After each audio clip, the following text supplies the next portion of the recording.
In today's video, I'm going to show you a really ingenious trick I have for layering wet paint on top of dry without leaving any drying lines.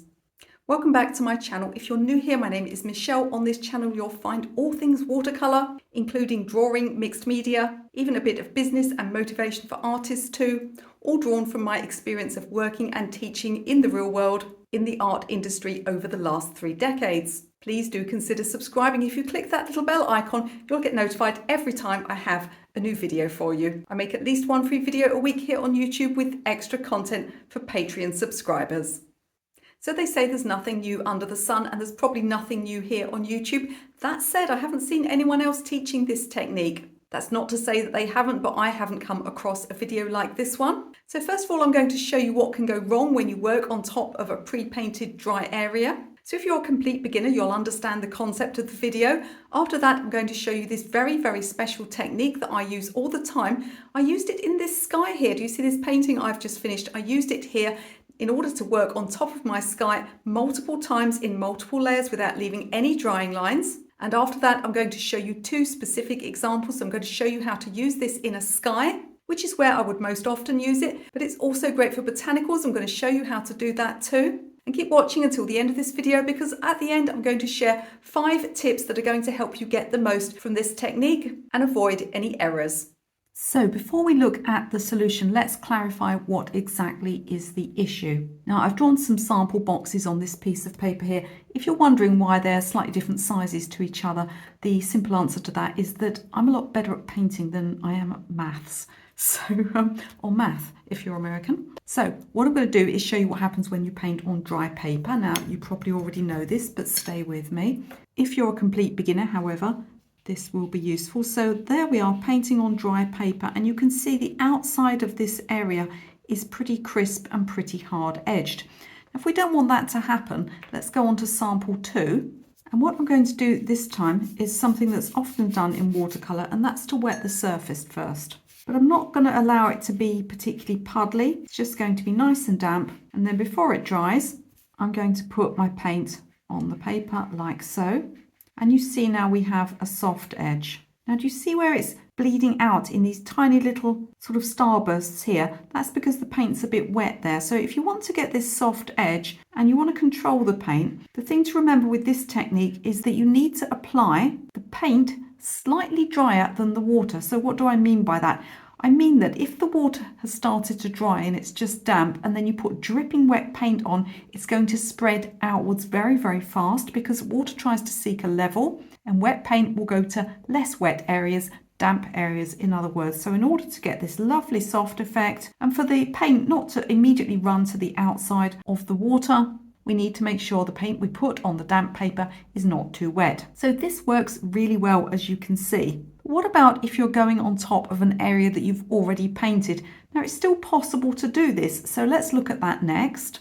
So here I've got a swatch of paint that's dried. I painted it with some phthalo and then I overpainted it again with some cerulean just to get this light blue colour. And what I'm going to do is I'm going to wet an area here, but so that you can see what the problem is, I'm going to put the water in the middle here in a sort of almost a square shape. So I'm doing exactly what I did before on the dry paper. The only difference is this time I'm going on top of dry paint, and we can get the same effect by putting our paint in the middle. So far, so good.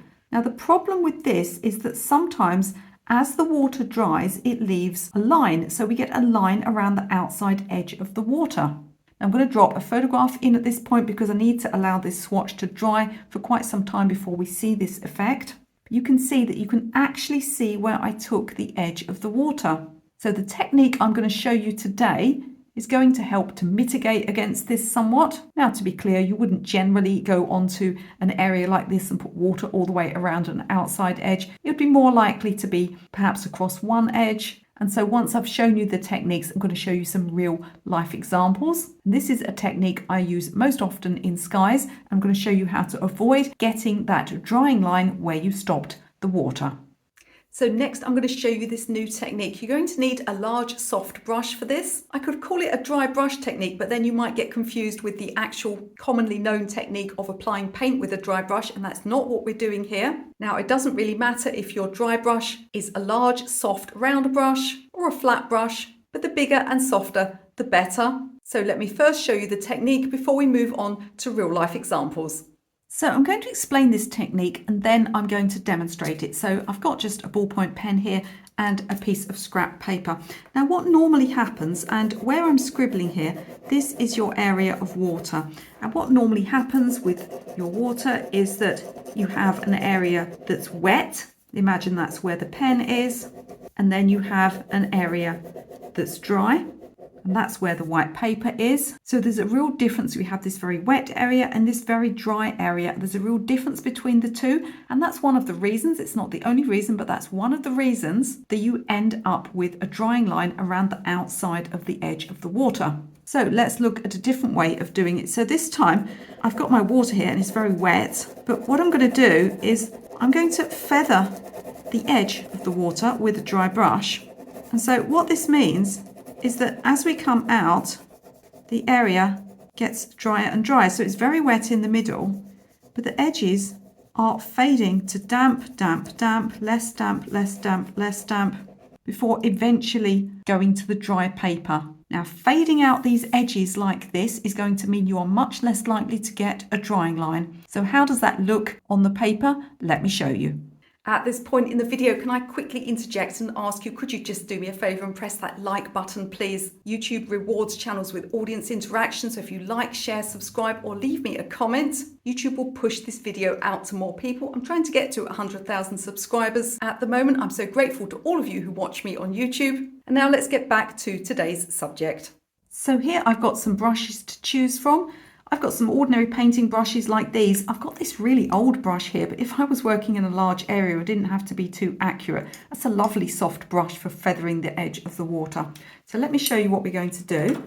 So this time I'm going to apply the water just as usual, and then very quickly, and I'm going to use this flat brush here because I'm in quite a large square area. I'm just going to feather that area so that it's less wet towards the outside.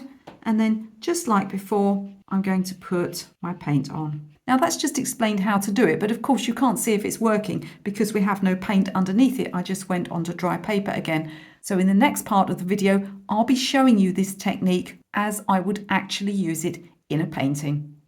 Now you could conceivably use this technique for any part of your painting where you were working on top, so don't think you have to only use the two examples I'm giving you in this video. I'm just going to show you the ones where I would most commonly use this technique, but it's also great for things like buildings and absolutely fantastic for portraits where you need soft edge skin tones and you have lots of layers. But in our first example, I'm going to show you how to use it in a sky. So I've painted almost a little part of the sky here. I've got my white cloud and I've got my blue sky, and I did this quite simply by wetting the area and then placing the blue in. So we got those soft edges and then I allowed it to dry. Now I want to work back into it because I want to put some cloud shadows in, and it's not always possible to re-wet a whole sky, particularly if you've got strong colours in places. But I'm worried, of course, that I'll leave a drying line where the clean water goes on. So this is where we're going to use our dry brush technique. So I'm going to wet the cloud and I'll be taking the water a little bit above the cloud here, but I don't want there to be a line when it dries. So what I'm going to do now is just get my dry brush and feather that area out. Now I'm going to put a little bit of my shadow colour in. Now it's very warm here in the UK today, so this area down here has started to dry out. So we're getting a drying line at the base as well. So again, I can use my dry brush to just soften this area.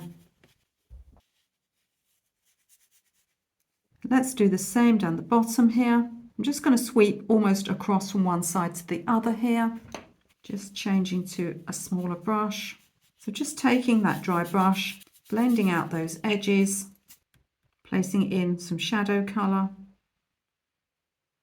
using a damp brush here to blend this time. And in this way, we minimise drying lines. So let's look now at how to use this technique in a smaller area on a botanical piece. You may of course need to use smaller brushes. Just use the largest, softest brush that you can fit into the area where you're working. So here I've got a leaf, again it's dried, and I'm going to put clean water across half of it. I'm going to use my dry brush to blend the water, and then I can go ahead and put my colour on.